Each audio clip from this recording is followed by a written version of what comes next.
Hello अस्सलाम वालेकुम guys. तो आज जो हम सीखेंगे इस टॉपिक में, आज का जो हमारा जो टॉपिक है उसमें हम कैलकुलेशन सीखेंगे। ठीक है।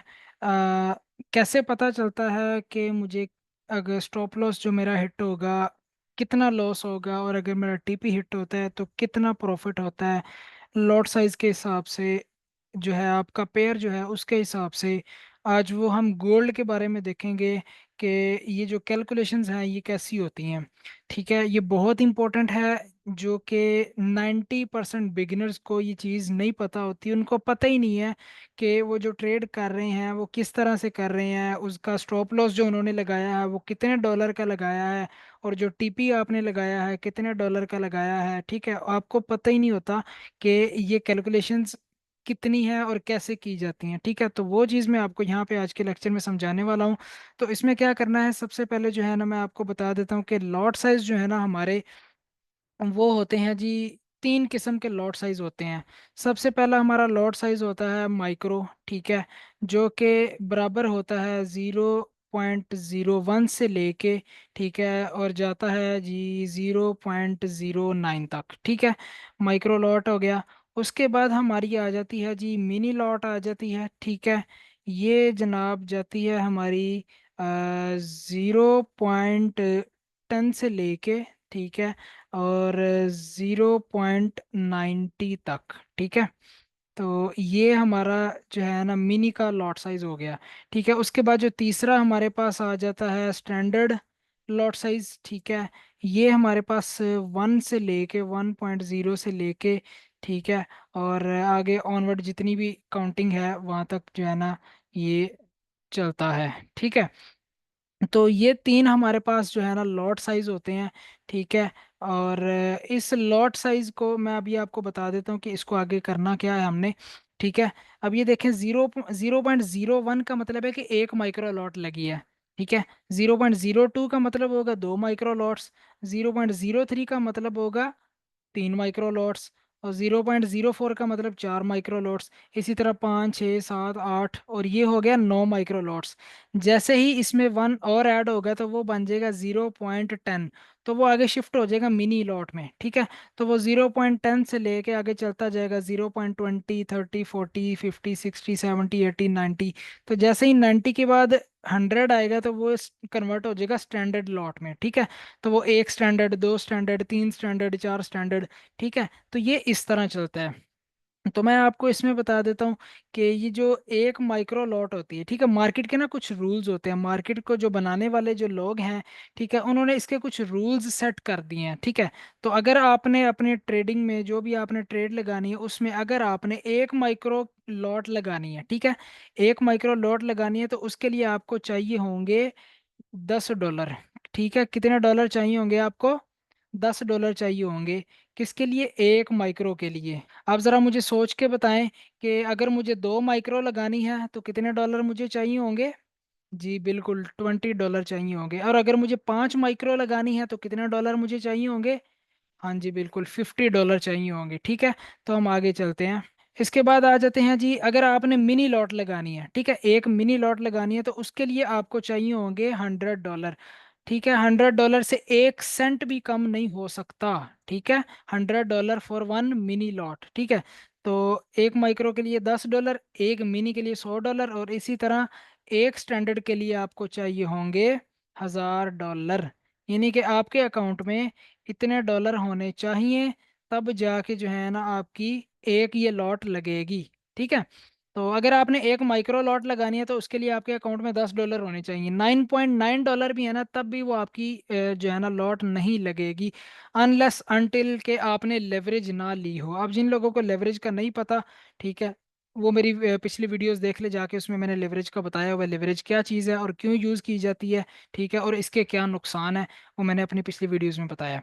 ठीक है, तो अगर आप लेवरेज नहीं लेते, मैं वो वाली कैलकुलेशंस बता रहा हूँ जो बाय डिफॉल्ट मार्केट की हैं। ठीक है, इसमें कोई पंगा नहीं आपने लेना, कोई कुछ नहीं लेना, बाय डिफॉल्ट जो मार्केट आपको ऑफर करती है मैं वो वाली कैलकुलेशंस आपको बता रहा हूँ। ठीक है, तो एक माइक्रो के लिए हमें चाहिए होंगे $10, दो माइक्रो के लिए कितने डॉलर? $20, तीन माइक्रो के लिए कितने डॉलर? $30, इसी तरह 9 माइक्रो के लिए कितने चाहिए होंगे? जी बिल्कुल, $90 चाहिए होंगे। और जब 10 माइक्रो हो जाएंगी, तो 10 माइक्रो जब होंगी तो वो ऑटोमेटिकली मिनी पे शिफ्ट हो जाएगी। तो एक मिनी के लिए कितने डॉलर चाहिए होते हैं? $100। और 10 माइक्रो के लिए भी कितने चाहिए होते हैं? $100। एक ही बात है ना। ठीक है, 10 माइक्रो कह लो या एक मिनी कह लो, एक ही बात है। ठीक है। तो इसी तरह जो है ना, आगे चलते जाएं फिर 5 माइक्रो, सॉरी 9 मिनी के लिए कितने चाहिए होंगे जी? $900 चाहिए, सिंपल। ठीक है। इसी तरह जब वो 10 मिनी आ जाएंगी तो वो ऑब्वियसली स्टैंडर्ड में शिफ्ट हो जाएगी। तो स्टैंडर्ड में एक स्टैंडर्ड लॉट लगाने के लिए हमें $1000 चाहिए होगा। ठीक है। तो ये हो गई हमारी लॉट साइज की जो रिक्वायरमेंट है, डॉलर की रिक्वायरमेंट वो। ठीक है। अब हम आगे आ जाते हैं। अच्छा, अगर आपने गौर किया हो, गोल्ड की जो प्राइस मूव होती है वो कुछ इस तरह से मूव होती है, जैसे कि 2450.00 ये मूव करती हुई चली जाएगी 2451.00 पे। ठीक है। अब ये जो पहले वाला जो पार्ट है ना, ये वाला जो नंबर्स होते हैं इसको कहते हैं पॉइंट। क्या कहते हैं? पॉइंट। और ये जो बाद वाला जो पॉइंट के बाद वाले जो डिजिट्स होते हैं इसको हम कहते हैं पिप्स। ठीक है। ये बात आपने याद रखनी है, इसको भूलना नहीं है। ठीक है। इसको क्या कहते हैं जी? पॉइंट कहते हैं। ठीक है। और इसको क्या कहते हैं जी? पिप्स कहते हैं। ठीक है। तो ये बात आपने भूलनी नहीं है, इसको मैं यहाँ पे कर देता हूँ और इसको मैं यहाँ पे कर देता हूँ। तो डेसिमल से पहले वाले जो डिजिट्स होंगे उसको हम पॉइंट कहते हैं, और डेसिमल के जो बाद वाले जो डिजिट्स होते हैं ये वाले, इनको हम कहते हैं पिप्स। ठीक है। अब आपने गौर करना है, ये देखें यहाँ पे जो मार्केट की प्राइस चल रही है, मैं यहाँ पे जाऊँ, ये देखो। तो गोल्ड की ये जो प्राइस है 2458.64। ठीक है। तो गोल्ड की प्राइस जो मूव करती है ना, वो इस तरह से मूव करती है, जैसे ये 00 है, 1 2 3 4 5 6 7 8 9 10 11। ठीक है। 11 के बाद 12 13 14 15 16 17 18 19 20, इसी तरह 99 पे जाके ये जब 100 हो जाएगा, तो यहाँ पे ये जो 51 है ना, ये 52 में कन्वर्ट हो जाएगा। बिल्कुल उसी तरह जिस तरह आपका स्टॉप वॉच होती है ना, स्टॉप वॉच में नंबरिंग चल रही होती है, बिल्कुल उसी तरह ये भी चल रहा होता है। तो गोल्ड की जो प्राइस है ना, इस तरह मूव करती है। तो अब जरा आप मुझे सोच के बताएं कि अगर गोल्ड की प्राइस पहले थी 2450 और वो बाद में हो गई 2451। ठीक है। तो कितने पॉइंट्स मूव हुए? बिल्कुल एक पॉइंट मूव हुआ। और एक पॉइंट में कितने पिप्स होते हैं? 100। जी नहीं, 100 नहीं होते, 10 पिप्स होते हैं। गोल्ड के अंदर, गोल्ड के पेयर में 10 पिप्स को आपने एक पिप काउंट करना है। ठीक है। ये सिर्फ गोल्ड के पेयर की मैं बात कर रहा हूँ। गोल्ड के पेयर में ये वाले जो हैं जीरो, ये 1 से स्टार्ट होता है ना। ठीक है। चलो मैं एक और एग्जांपल आपको दे देता हूँ यहाँ पे। जैसे प्राइस है गोल्ड की जी 2435। ठीक है। 0.05। ठीक है। यहाँ से प्राइस इसकी स्टार्ट हुई है और वो पहुंच गई 2436.05 पे। ठीक है। तो ये 05 से लेके अगले 05 तक जाने में, ये देखिए 05 के बाद 6 7 8 9 10, 10 के बाद 11 12 13 14, इसी तरह करते करते 90 95 96 97 98 99। ठीक है। जैसे ही यहाँ पे 99 आएगा, उसके बाद 100, 100 के बाद ये जो 35 है, ये कन्वर्ट हो जाएगा 36 में। तो इसका मतलब है कि एक पॉइंट मूव हो गया। ठीक है। इसी तरह एक पॉइंट मूव हो गया, और पिप्स कितने मूव हुए? 1 से लेके 100 तक कितने पिप्स होते हैं? 100 पिप्स होते हैं? नहीं, बिल्कुल 100 नहीं होते। 10 पिप को आपने एक पिप काउंट करना है। क्या क्या बोला मैंने? 10 पिप को एक पिप काउंट करना है। तो जो एक पॉइंट है उसमें कितने पिप्स होंगे फिर? जी बिल्कुल 10 पिप्स होंगे। ठीक है। 10 पिप को एक पिप काउंट करेंगे, तो 100 पिप्स को हम 10 पिप्स काउंट करेंगे, तो एक पॉइंट हो जाएगा। तो इसका मतलब है कि अगर गोल्ड की प्राइस 2435.05 से लेके 2436.05 तक चली जाएगी, यानी कि पूरा एक पॉइंट मूव हो जाएगा, तो इसका मतलब है कि एक पॉइंट मूव हो गया। ठीक है। और अगर पिप्स में कैलकुलेट किया जाए तो 10 पिप्स मूव हो गए। ठीक है। इस तरह से गोल्ड के पॉइंट्स और पिप्स आपने काउंट करने हैं। अब आ जाते हैं मेन जो हमारा मुद्दा है, जो मेन चीज है उसकी तरफ। अगर आपका लॉट साइज है 0.01, इस मार्केट में सबसे छोटा लॉट साइज यही है, 0.01। इससे छोटा लॉट साइज कोई भी नहीं है। और ये $10 का लगता है। ठीक है। आपके अकाउंट में $10 होंगे तो ये लॉट साइज एप्लीकेबल होगा, अदरवाइज ये लॉट साइज नहीं लगेगा, अगर आपने लेवरेज नहीं ली हुई तो। ठीक है। तो अगर आपका एक माइक्रो लॉट लगा हुआ है, ठीक है, और आपके पॉइंट्स गोल्ड के मूव हो चुके हैं, 1 पॉइंट, 1 पॉइंट मूव हो चुका है। तो अब मुझे कैलकुलेट करके बताएं कि जी कितने डॉलर का प्रॉफिट लॉस होगा। जी बिल्कुल, $1 का प्रॉफिट लॉस होगा। ठीक है, एक माइक्रो लॉट लगी होगी और 1 पॉइंट मूव होगा, तो $1 का प्रॉफिट लॉस होगा, या प्रॉफिट होगा या लॉस होगा कुछ तो। अगर प्लस में जा रहे हैं तो प्रॉफिट होगा, अगर माइनस में जा रहे हैं तो लॉस होगा। ठीक है, तो एक माइक्रो पे 1 पॉइंट मूव होगा तो $1।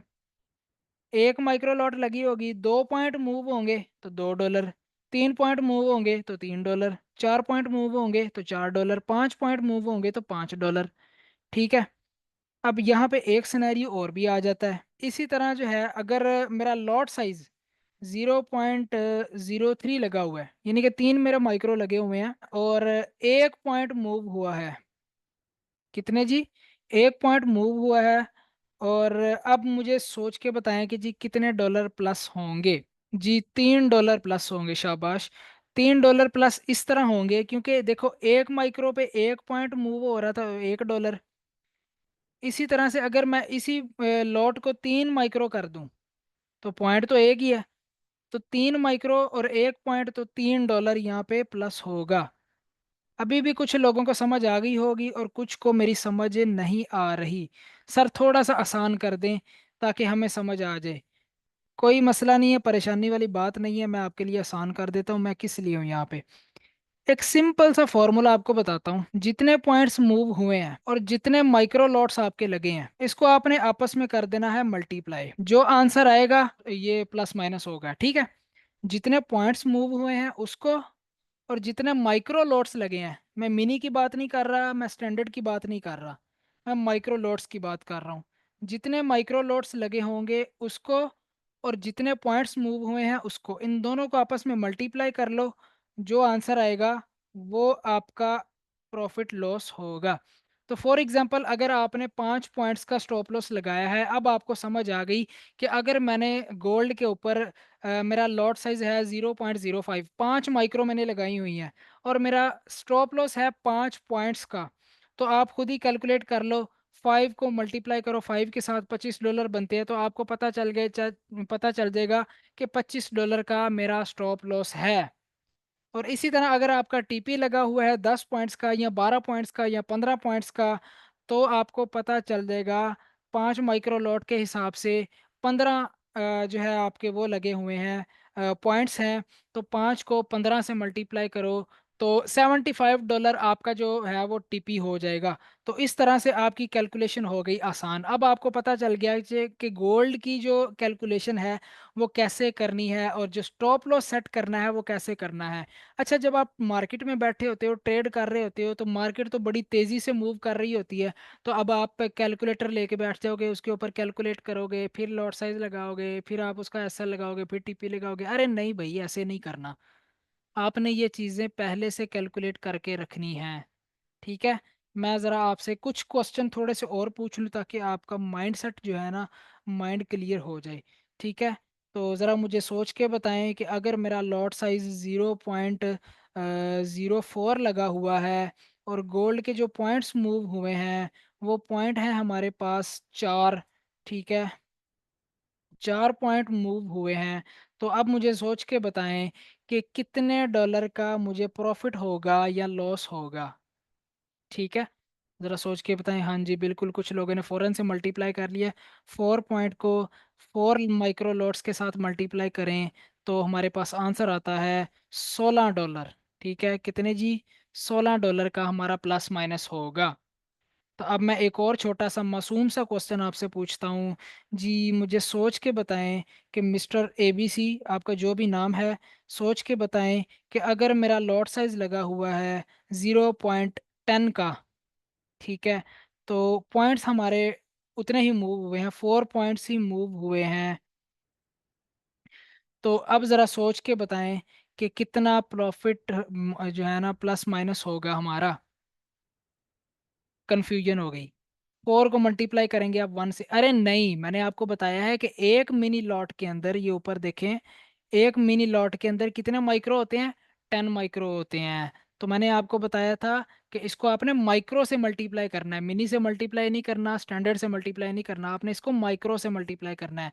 तो मुझे सोच के बताएं जी, एक मिनी के अंदर कितने माइक्रो होते हैं?